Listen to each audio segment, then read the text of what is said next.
Surprisingly, over 90% of viewers haven't subscribed yet. If you're enjoying the content, hit that subscribe button.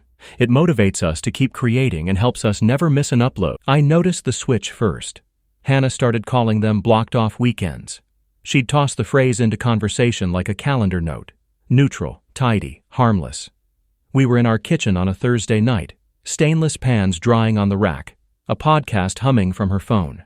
She said she'd be with Kara again, longtime best friend, gym buddy, partner in every brunch photo. I nodded like it made sense. Warm water ran over my hands, and I kept my face smooth while my stomach tightened. When we got married, we promised boring things like patience and honesty. Nothing cinematic, just the kind of promises that keep the lights on. Lately, though, conversation had turned into sales pitches. "We're modern," she told me one evening, swirling a glass of Cabernet she'd barely touched. "People do things differently now. Some couples have open marriages. Less pressure, more space. That's all I'm asking for. Space." I didn't argue. I asked questions that sounded supportive. "How do you imagine it working? Clear rules? Check-ins?" She spoke softly, grateful I wasn't shouting, grateful I wasn't crying. She said it was about freedom to explore, a buzzword bouquet she must have practiced in the mirror. She threw Kara's name into every explanation like a life jacket. She gets me. She helps me think. I nodded, though I had already started listening for answers she wasn't giving. One thing about me, I don't move fast. I repair bicycles on the side, tuning gears with slow, steady turns until everything clicks.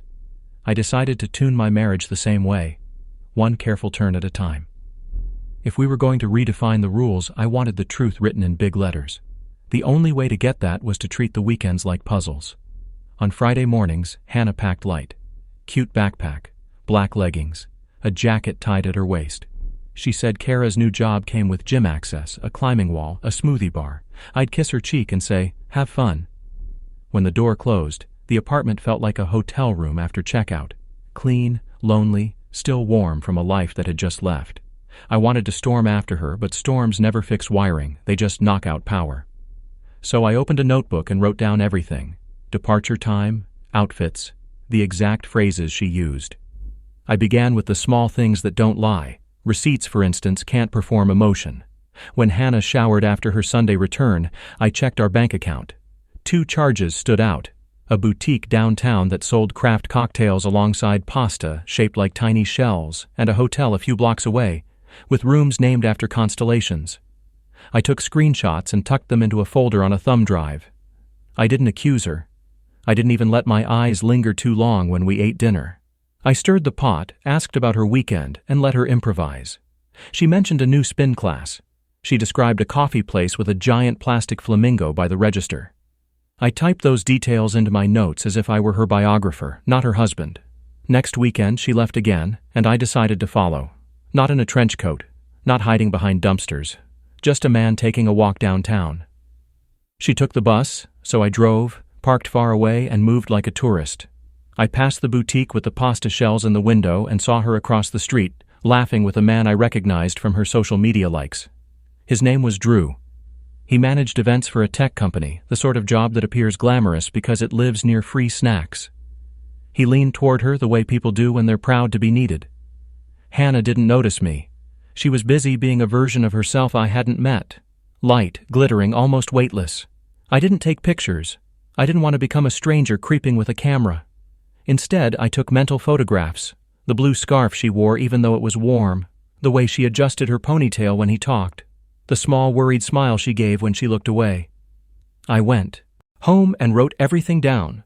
Then I checked the hotel website and found an events calendar.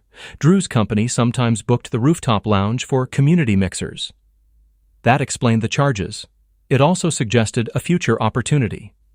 During the week, I played the role of supportive partner trying to understand culture shifts. I bought a book about modern relationships and left it open on the coffee table. I asked about boundaries. She said, "It's not about secrets. It's about being adults." When she hugged me, I hugged back. When she kissed my cheek, I smelled the perfume I'd given her last birthday and wondered who else had noticed the citrus notes. To avoid spiraling, I kept a simple rule. Feelings go in a separate notebook. Evidence stays clean. In the feelings notebook, I wrote about the irritation that scratched like sand in my shoe, and the odd compassion that crept in at night when I pictured her confusion. Maybe she had built a story to avoid telling me the real one. Maybe she thought she were protecting me, protecting herself, protecting something. People hide inside stories when they're afraid of rooms without doors. After a month of space, I had enough to know what was happening, but not enough to make it obvious to everyone else. My goal wasn't revenge for sport. I wanted clarity, the kind that survives denial. I needed an audience that included Hannah's own words, ideally in a place she respected. Luckily, life loves schedule conflicts. Kara's birthday landed on a Saturday, and she invited half the city to a rooftop celebration with fairy lights, a DJ, and a giant inflatable number. Kara and I had always gotten along. She's kind in that whirlwind way, makes you feel famous simply for arriving. She texted me an invitation and asked if I could bring my camera because you take the best candids. I'm not a professional, but I can frame a smile. I said yes. The plan formed like dew, quiet, inevitable. I would attend the party, enjoy the night, and let evidence speak under the string lights. No yelling, no insults, no scene that would embarrass anyone beyond the truth doing its job.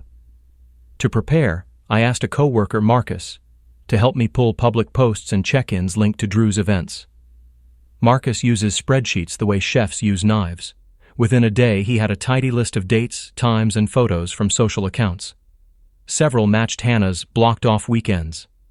I added them to my drive, arranging everything by month, then by story thread. Receipts, screenshots, cross-referenced calendars. On Friday night, Hannah wore the blue scarf again. "You don't mind if I stay at Kara's after the party?" she asked, casually tying a knot at her throat. "It'll be late." "Text me when you get there," I said. "I'll be on photo duty." She smiled with relief, as if I had passed a test I didn't know she was giving. We drove separately. She left early, probably to help set up. I arrived just as the sun slipped behind the skyline and turned the glass towers into orange prisms. Kara hugged me like a hurricane. "You made it. The camera guy."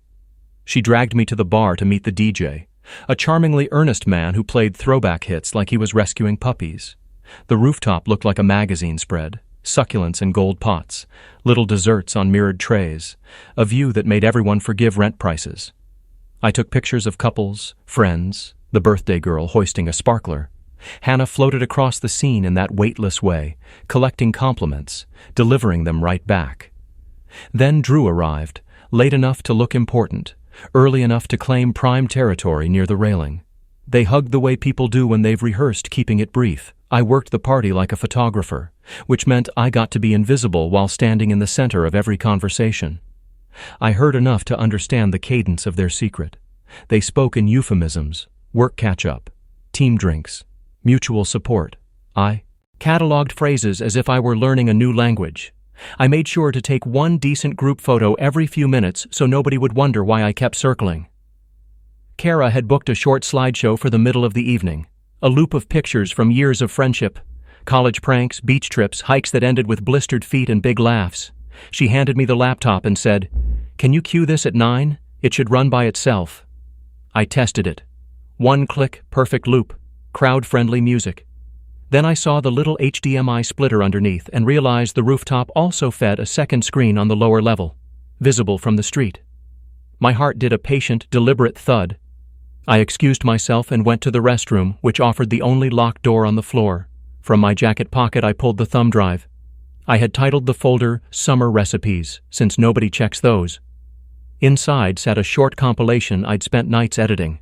No narration, no accusations, just timestamps, receipts, social posts, and calendar screenshots lined up in neat, quiet sequence. Each item came with a caption quoting Hannah's own descriptions of her weekends. Not a single swear word, no name-calling, just facts. I didn't plan to hijack a birthday show. I'm not cruel. What I planned was simpler, an intermission. After Kara's slideshow finished, the screens would fade to black for a few seconds while the DJ adjusted sound.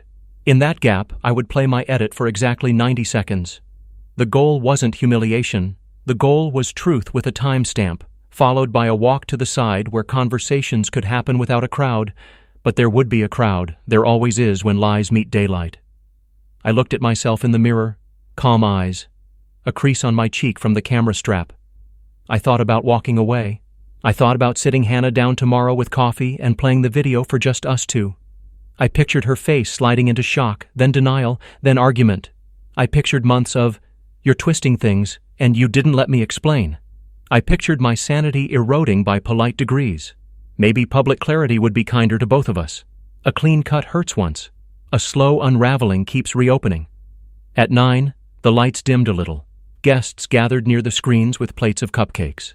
The slideshow began, Kara feeding pigeons in a park, Kara in a Halloween costume with wings made of old umbrellas, Kara and Hannah at the beach under a ridiculous inflatable flamingo. People cheered for this memory and that one.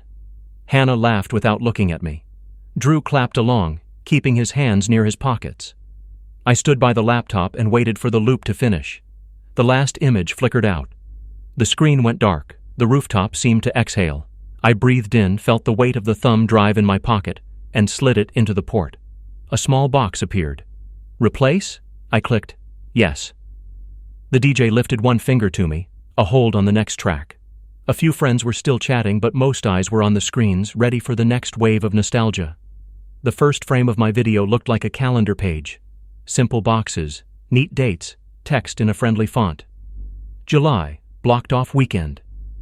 Then the boutique receipt flashed, followed by a map pin beside the hotel. After that, a cheerful screenshot of Drew's event page, inviting friends and partners to the rooftop lounge. Same date, same time. I had layered a gentle instrumental track beneath the images, the sort of music you hear in coffee shops where no one wants to startle anyone. Then came a caption. "Spin class with Kara. Great workout." The words were Hannah's, lifted from a message to me that Saturday night. The images continued lining up, weekend after weekend, every puzzle piece clicking into place with the quiet certainty of a lock turning. A murmur spread across the rooftop like wind moving through leaves. People leaned forward. A couple near me whispered, "Is this part of the slideshow?" Kara turned from the bar, confusion pulling at her eyebrows. Hannah went still, the way deer freeze when headlights arrive. Not running yet, just calculating distance. Drew shifted his weight and looked down at his phone, scrolling nowhere. My hand stayed steady on the laptop, ready to stop at any moment, ready to let it finish. The last frame held for an extra second. A photo I had taken earlier of Hannah and Drew standing close by the railing. Nothing scandalous, just suggestion. Smiles angled toward each other, bodies tilted like magnets. The caption read, "Open marriage equals honesty." Then the screen cut to black. The music faded. The DJ's hand hovered over his console, unsure whether to bring back the party. Hannah turned toward me, mouth open, words loading but not arriving. Kara's eyes darted between us, seeking something to grab. Guests waited, caught between curiosity and politeness. In the pause, the city hummed below us, sirens distant, a train gliding along steel. I closed the laptop softly as though I'd just put a book back on the shelf and stepped forward to speak. That was the plan. But before I could say a thing, a voice from the far side of the roof called out, high and clear and furious, and everything turned sharper than glass. The voice cut across the rooftop like a bell. "Is this a joke?" Kara's tone wasn't amused, wasn't playful. It was wounded. She pushed through the crowd, her birthday sash slipping down her shoulder, her eyes locked on Hannah. "You told me you were with me every single weekend. You said you didn't want anyone else." The party froze. Music still hadn't returned, glasses hung midair, and people's smiles wilted like flowers left too long in the sun. Hannah's face drained. She shook her head quickly, too quickly. "Kara, wait, I can explain. It's not what it looks like." But Kara wasn't looking at Hannah anymore. She turned toward Drew, who had gone pale, his phone suddenly fascinating. "You knew too, didn't you? You were fine sneaking around while she told me I was the one person she trusted?" I hadn't expected Kara to explode first, but it made sense. Lies never sit quietly when they've been shared between too many people. Her voice cracked as she pointed at Hannah. "You used me as your alibi. You made me your shield. And I defended you. I defended you when people asked questions. I told them you were loyal." "Loyal?" Hannah stammered, words spilling but forming no sense. She glanced at me then, desperate, as if I might step in and rescue her. For a heartbeat, I almost did. Habit is powerful. Marriage trains you to protect each other, to smooth over rough edges. But then I remembered every scribbled note in my notebook, every quiet evening she'd filled with false reassurances, and I stayed silent. The crowd murmured now, low, buzzing, uncomfortable. Friends glanced at each other, trying to decide whether to slip away or stand firm. Some crossed arms, others shook heads slowly. The rooftop wasn't a party anymore, it was a courtroom, and Hannah was realizing she had no defense attorney. Finally, I spoke, calm but firm. All I ever asked for was honesty. You told me we had an open marriage. You told Kara you were committed. You told Drew you were free, but the truth doesn't bend for convenience. I gestured toward the screen, now black and blank. The truth is what everyone just saw. Hannah's hands trembled at her sides. I thought I could keep everyone happy, she whispered. Her voice broke on the last word. That's the thing about lies, I replied. They don't multiply happiness. They multiply damage. Kara swore under her breath and stormed off, ripping the sash from her shoulder. Drew tried to follow, but two of Kara's friends blocked him with looks sharp enough to cut glass.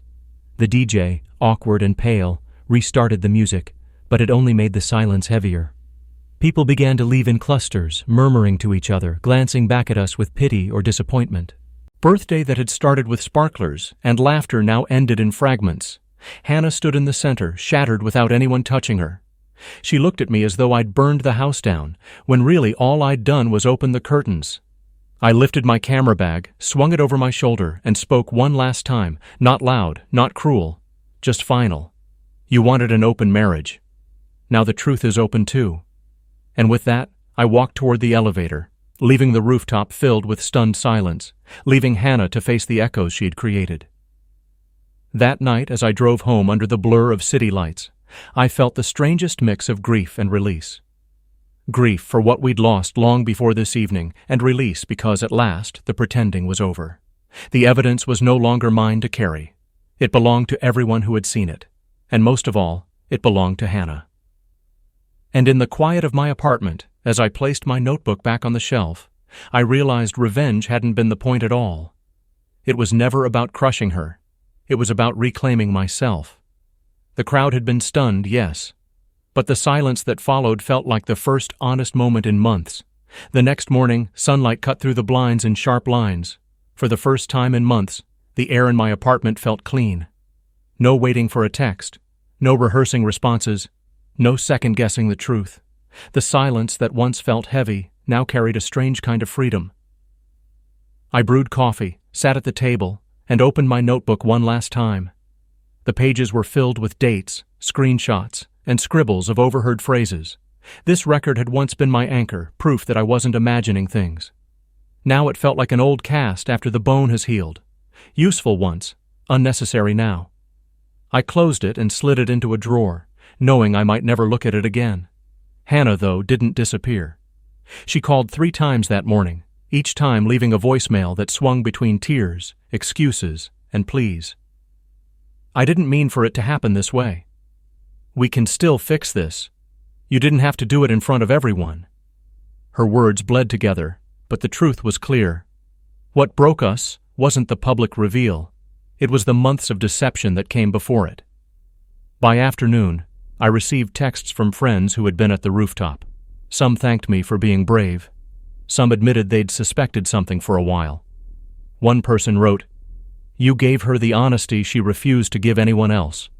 Their words weren't victory banners, but they steadied me. That evening I walked downtown past the boutique and the hotel. I half expected to feel anger, bitterness, maybe even regret. Instead, I felt distance, as if I were watching someone else's story play out. These places weren't scars. They were landmarks on a road I had already left behind. Life didn't turn into a movie after that. There were no triumphant speeches or perfect endings. Instead, there was paperwork to file, locks to change, and routines to rebuild. There were quiet nights of wondering how long it would take before I stopped hearing her voice in every silence. But beneath all of it ran a current of strength I hadn't felt in years. Revenge, I realized, hadn't been the point. Exposure hadn't been about crushing her. It was about reclaiming my own life from the fog of lies.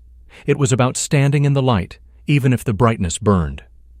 Weeks later, I saw Kara at a cafe. She spotted me first, waved, and came over. We didn't talk long, but her words stuck. You didn't just free yourself, you freed the rest of us too. And maybe that's the quiet truth about moments like these. When deception unravels, it doesn't just set one person free, it ripples outward. Friends stop doubting themselves. Alibis crumble, masks fall. And somewhere in the middle of it all, you find your footing again. I left the cafe with no grand plan, just the comfort of knowing the next chapter was mine too. Right, honest, unhidden, and entirely my own.